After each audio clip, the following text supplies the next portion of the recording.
This is WHO Saturday Sports Line. Mike Lee along with Larry Kotler, and I must say this is the hour that I have been looking forward to the most. We have on the line with us right now the author of the Baseball Abstract. His name is Bill James. Bill, my first question for you, we've got a lot of questions to cover, and I don't want to go into any background on how you got into this thing, but first of all, the Chicago Cubs, they lost again today. They played a day game.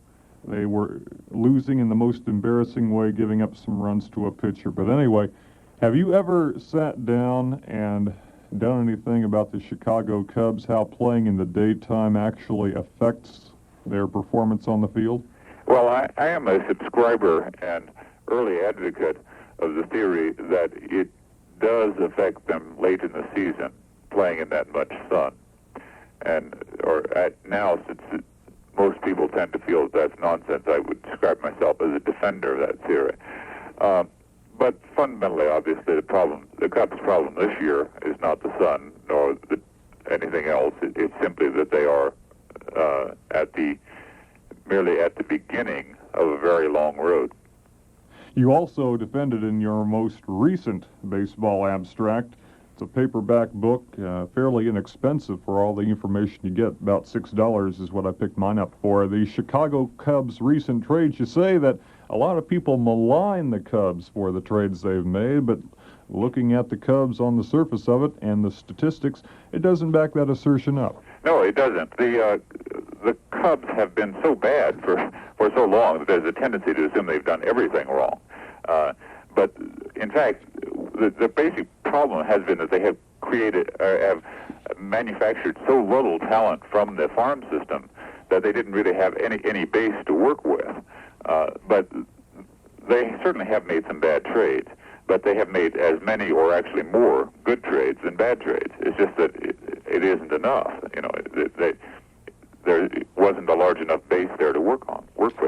We're visiting with Bill James, the author of the Baseball Abstract, 282-5111 locally, 1-800-532-1111, our toll-free statewide Watts line. If you're calling from outside the state, the call must be prepaid, 515 area code 282-5120. I guess the way to describe the Baseball Abstract, it's mentioned on the bottom of the book, The Thinking Man's Guide to Baseball. And what it is, it's a compilation of just numerous statistics about teams, about ways to compile hitting figures. And one thing I want to get into is the misconception I've always felt over the years. You look in the sports section and you see the players with the best batting averages, and most times when you're filling out your all-star ballot, average baseball fan takes a look at the batting averages, sees the people on top, and fits them, moves them over to the position, votes for them, and that's how a lot of people are picked for an all-star team. And yet I know you don't feel that way, that you feel that a person's hitting statistics are should be judged differently. They should be judged across a broader spectrum of abilities, right? You can't look at any one thing that the player does, not how many hits he has, not how many homers, not how many walks or stolen bases. You've got to look at the entire spectrum to get any idea of how good the player is. What would you advocate if you were going to develop some statistics that would determine who actually are the best hitters, not only average-wise, but clutch hitters in baseball? Well, I don't know. I wouldn't try to boil all of the things a player does down into one number. I basically don't believe in that. There is other types of information that I would like to be generally available. I'd like to know what Bill Buckner's batting average was with men in scoring position over the course of a year. Those things are sometimes figured, and once in a while somebody will throw one at you from a television screen. But there isn't any source for them.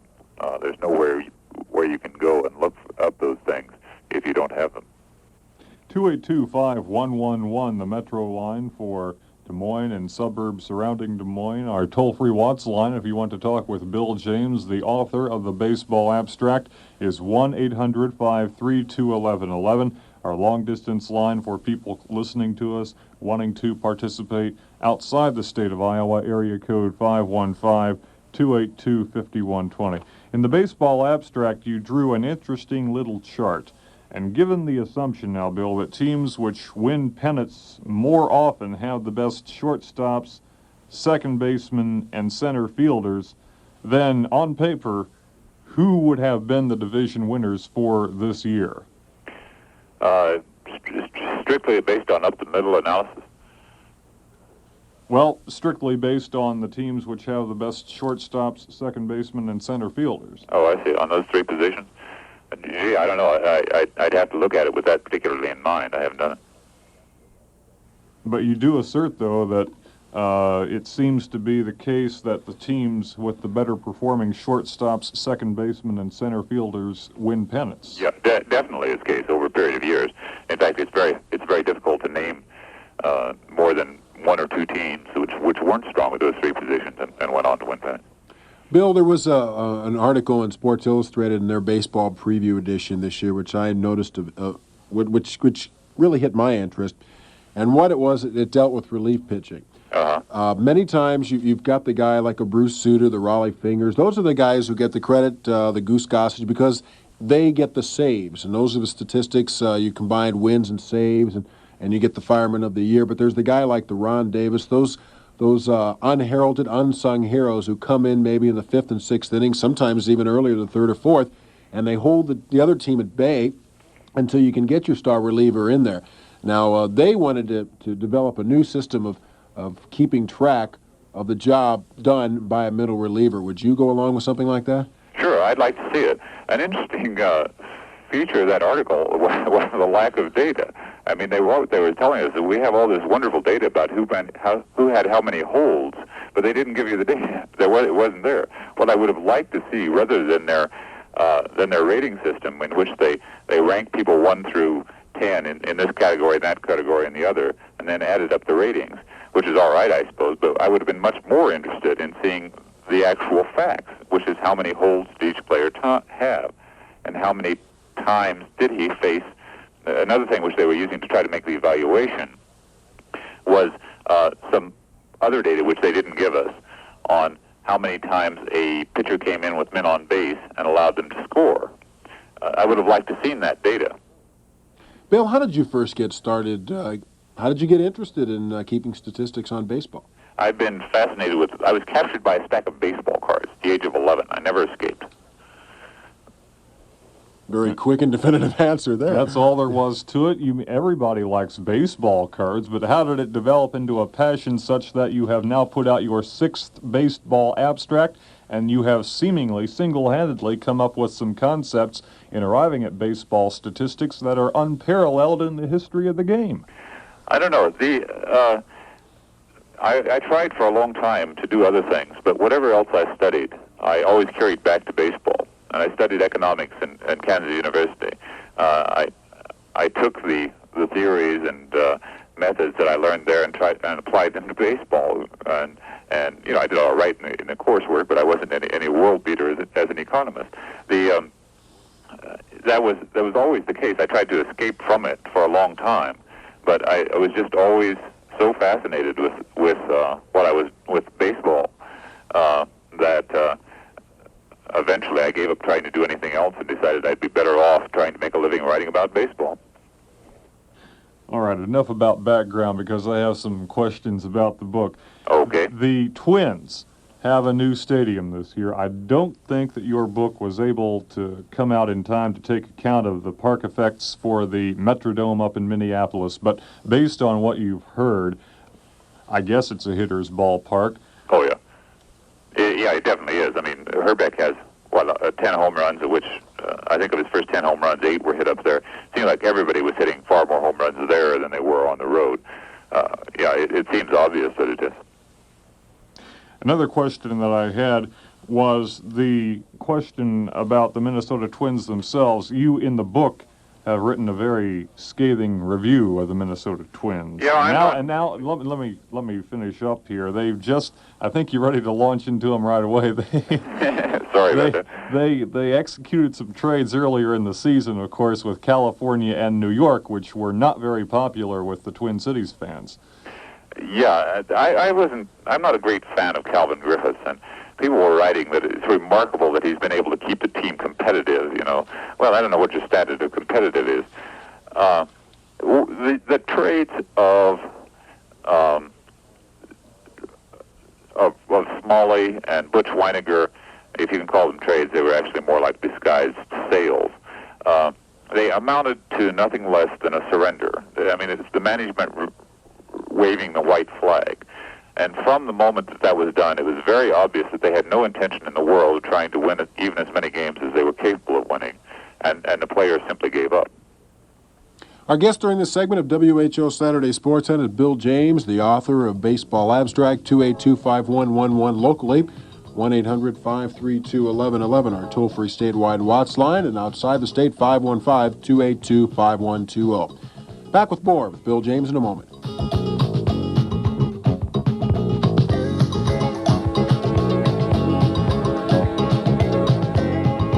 It's hard to imagine, but there are people who can't afford to see, people who could see if only they could afford glasses. These people don't need a lot of research, only a little help. They don't ask for your dollars, only for your old eyeglasses. You can help by sending your old glasses to New Eyes for the Needy, Short Hills, New Jersey, 07078. This is their 50th year of serving, and your old glasses will help more than you can imagine. New Eyes for the Needy, Short Hills, New Jersey, 07078. What's as beautiful as a summer sunrise and delicious besides? Summer fruits, it wouldn't be summer without 'em. Fresh peaches, plums, and nectarines are here at last. Fresh from the tree, taste 'em and see. So sweet and juicy. California summer fruits taste as good as summer feels. Nature's way of smiling, sunshine on a tree, delicious naturally. Summer fresh peaches, plums, and nectarines. Sponsored by the growers of California summer fruits. Come on and switch over to Avon. Switch to Avon if you want to save $8 on 8 fantastic products like Lotsa Lash Mascara, Ultra Wear Eyeshadow, Care Deeply Body Lotion, and more. That's $1 off already special prices on each great product. It's a limited time offer from your participating Avon representatives. Switch to Avon if you're ready to see beautiful savings from the world's largest beauty company. Nobody does it better than Avon. I have in my hand what you might call a piece of jewelry. It's an identification bracelet, but it's not made of gold or silver or any other precious metal. It's made of plastic and paper, and it represents one of the reasons why health care in Iowa costs you and the members of your family $693 every year each, and you may not even have one. It's an ID band that you get when you enter a hospital for inpatient treatment. And the problem is that in some parts of Iowa, too many people are going in too often or for too long. Some areas can't get access to needed health care, while in others there's costly duplication of equipment and services. Health Policy Corporation of Iowa is working on a cure to make quality health care affordable. We're working to provide accessible, appropriate, affordable health care for all Iowans, but we need your help. Otherwise, more and more of your money is going to have to pay for health care, and your dollars are going to keep on paying for some mighty expensive jewelry. It's 5:32, 28 before 6 at WHO Saturday Sports Line. We're on the line with Bill James, the author of the Baseball Abstract. This is the 6th edition, and a gentleman who comes up with statistics on just about every part of the game of baseball. We have a long-distance call. Let's go ahead and take that call. You're on the air with Bill James. Yeah, I'd like to know how often a sacrifice bunt succeeds. You mean what percentage of the time it succeeds when it is attempted? Yeah. Well, it's not a high percentage.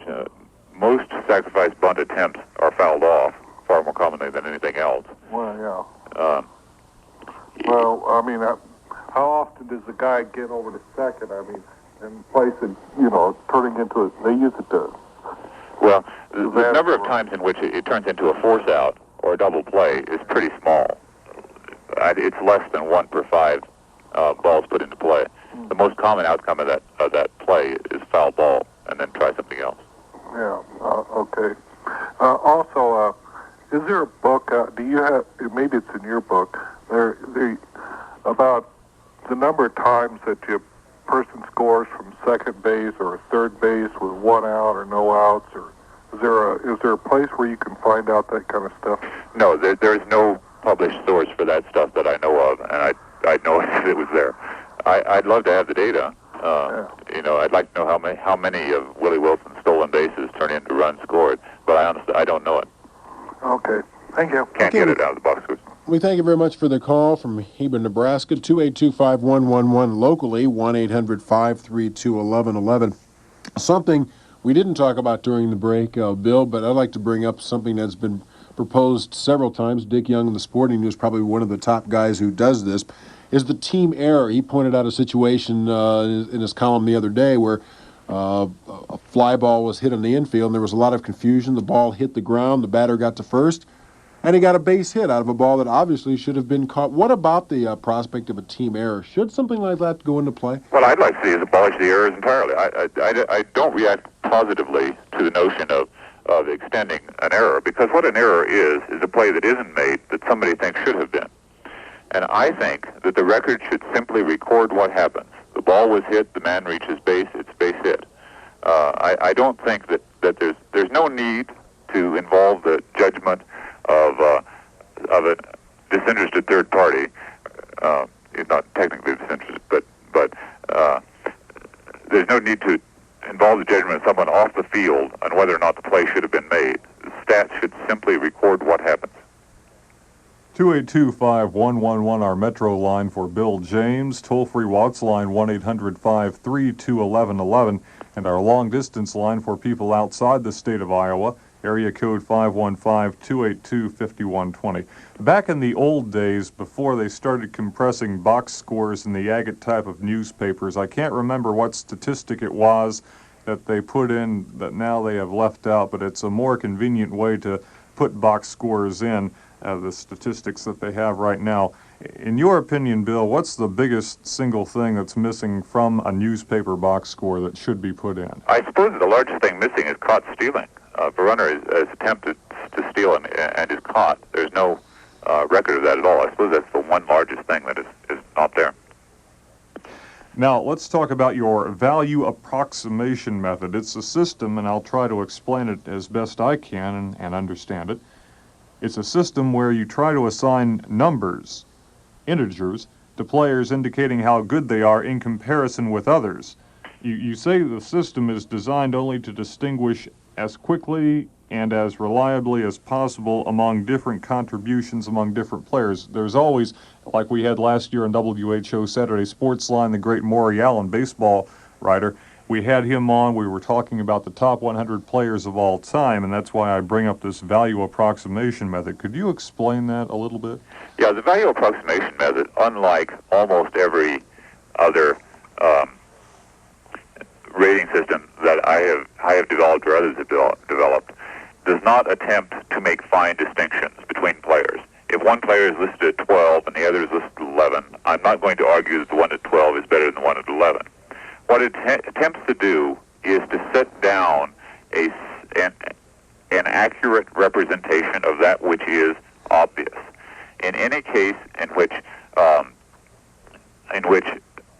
one player might be listed at 15 and another at 12 or 11, if you look at them, almost anyone, unless he was just in the mood for an argument, would agree that the player who was listed at 15 was the more valuable player. Because it does that, this system enables you to evaluate large groups of seasons.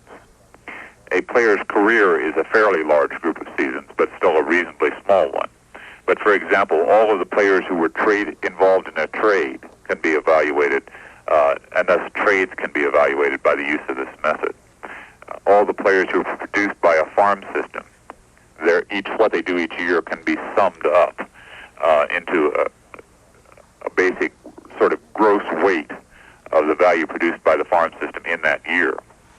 What I'm trying to do with it is get the focus away from eternal and never-ending discussions about single seasons so that we can look at groups and find a way to look at many groups of seasons and be able to see things to see the trees that we've been missing for the forest. Bill, I've always enjoyed in the past your prognostications prior to the baseball season as to who will do what and why a team is not going to win anything. And I wonder if over the years, if you've watched any particular club make a series of bonehead moves and almost get a chance to before the season, think, what do these folks come up with next? Any particular team coming to mind? Oh, the most fun team to watch is the California Angels. Because the Angels, there's enormous resources there. So many resources that even the comedians who are running the team are not able to entirely waste them all. You know, they make just unbelievable trades. The trading away Carney Lansford is at the time he was traded, 22 years old, 6'3", 200 pounds, runs like the wind, and plays outstanding third base and had proven he could hit in the major leagues. You know, you just don't give away a player like that. You just don't do it. You know? But they would do that, and really an unbelievable series of almost comically inept moves combined with this great intense desire to win on the part of the owner. It makes it very fascinating in-season drama. Well, I guess on the other spectrum, which club do you think makes the best moves? Very smart moves. Well, I don't know. Every team, you only build a team once. What Whitey Herzog has done with the St. Louis Cardinals in the last 2 or 3 years, very shrewd, very much fun to watch. What Tal Smith did with the Houston Astros, I don't personally like Tal Smith, but you have to give the devil his due. You know, what he did with the Houston Astros in the period of '76 to '78 was very enjoyable to watch. The Dodgers, of course, an extremely professional organization that never really makes a serious mistake. Well, that's too strong a statement, but they make an awful lot more good judgments than bad judgments. In the book, the Bill James Baseball Abstract, there is a section called Your Favorite Toy, Bill, which is an attempt on your part to estimate a player's chances of reaching some particular goal. For example, Gaylord Perry this year, marvelous pitching machine that he is, 300th career win. Now we're looking at Pete Rose and whether he can reach a goal that he's been trying to go after for quite some time as far as hitting is concerned. And you could go on and on and on in this. How does that work? What the favorite toy is an attempt to assess the relevant information concerning a player's performance and age and where he is in relationship to the goal, and try to get an idea of what his chances are of reaching it. I conclude, for example, that I believe Dave Kingman has a 19% chance of hitting 500 home runs, and that George Brett has a 31% chance of getting 3,000 hits in his career. To be honest about it, those achievements, getting 3,000 hits and hitting 500 home runs, are so rare that there are no statistically significant samples of people who have accomplished them. And for that's why I call it the favorite toy rather than a favorite tool. You know, we haven't any earthly way of knowing for sure whether this system is working or is not. But I believe that it does, and it's fun to play around with, so I do it. Bill, one thing the Yankees did this year, they made a switch. I don't know if it was as intentional as they tried to make it sound, but Reggie Jackson left the team. They were stressing speed as compared to power this year. And I wonder, in your estimation, which do you think is more important? Is it more important to have power or speed? In Yankee Stadium, there's no question which is more important. It's more important to have power. That was a terrible mistake. And I'm very glad that I said on a lot of these talk shows before the season started that it was a terrible mistake. They got into about 2 weeks into the season and realized that it was a mistake because of the park in which they play, it's a power hitter's park, and if you don't hit home runs, the other team is going to. So the Yankees really aren't a running team. They started out the year with that in mind, but actually I don't know how many bases they stole, but it isn't very many. I think they're 10th in the league or something. They got into the season and then tried to change to become more of a power hitting team. Acquiring John Mayberry and a couple of other people. But in that park, it's obvious that power is more important than speed. Bill, there's an old saw in baseball that says pitching is 70, 75, take your pick, of winning a particular game, a pennant, a season. Now, you counteract that. Yeah. first of all, I have trouble knowing exactly what it means. What does it mean in some sort of operational terms to say that baseball is 75% pitching? To the extent that it means anything, it's nonsense. It's false. No one really, the general manager who tells you that baseball is 75% pitching is not going to turn around and trade 3 outfielders to get a pitcher. The sports writer who tells you one morning that baseball is 75% pitching will fill out an MVP ballot that afternoon that's got 4 outfielders, 3 infielders, a catcher, and 2 pitchers on it. No one, when you get right down to it, actually believes that baseball is 75% pitching. It's just something that people say. Bill, from what you've seen so far this year, I'd like you to analyze the major league races and maybe give your prognostications on the basis of what you've seen so far this year. Who will win the divisions? Okay. I still like the White Sox. I picked in the annual preseason article I do for Esquire magazine, I picked the Chicago White Sox. I still think they will. Obviously, they've got to solve the defensive problems. They've got to begin throwing a little leather at the team as well as trying to hit home runs. And, of course, the fine young pitching. Nonetheless, I still think that the White Sox problems are the smallest in the division and that their strong points are the strongest in the division. I still think that they will win it. In the National League, I still believe that the Montreal Expos are the best team in baseball. A team that has everything. They have the best pitching staff in the National League. They have power. They have speed. They have 300 hitters. It's truly a tremendous team. I think if there is an advantage that the Cardinals have, it's the manager. The Cardinals have a sharp and veteran manager. The Expos have an unproven manager. That's a very good two-team race, but I don't really see anyone else being in it. The Los Angeles Dodgers are the only team in the National League West which is in the race and ought to be there. The Atlanta Braves certainly are improved. Certainly are not that improved yet. The San Diego Padres are playing very well, and I think if they finish the season 500, it will be a tremendous season for them. That there are 3 teams which are within earshot in that division, and the Dodgers are the only one that belongs there. The one division in which I can't see any team that should win is the American League East. I'm picking the Boston Red Sox because it's harder to give a reason why the Boston Red Sox shouldn't win than it is any other team.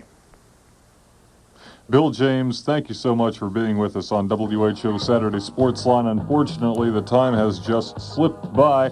Again, Bill James has been our guest for the past half hour. He is the author of Baseball Abstract. Right now, it's out in paperback. It is fairly inexpensive, at least the copy which I happen to pick up. It goes for about $6, and it is full of all sorts of interesting baseball information. It'll set your mind wheeling, get those wheels turning. Bill, thank you much. We've got to do it again sometime. Right. Thank you for having me. I'd be happy to be back. We'll be back with more on WHO Saturday Sports Line in just a moment.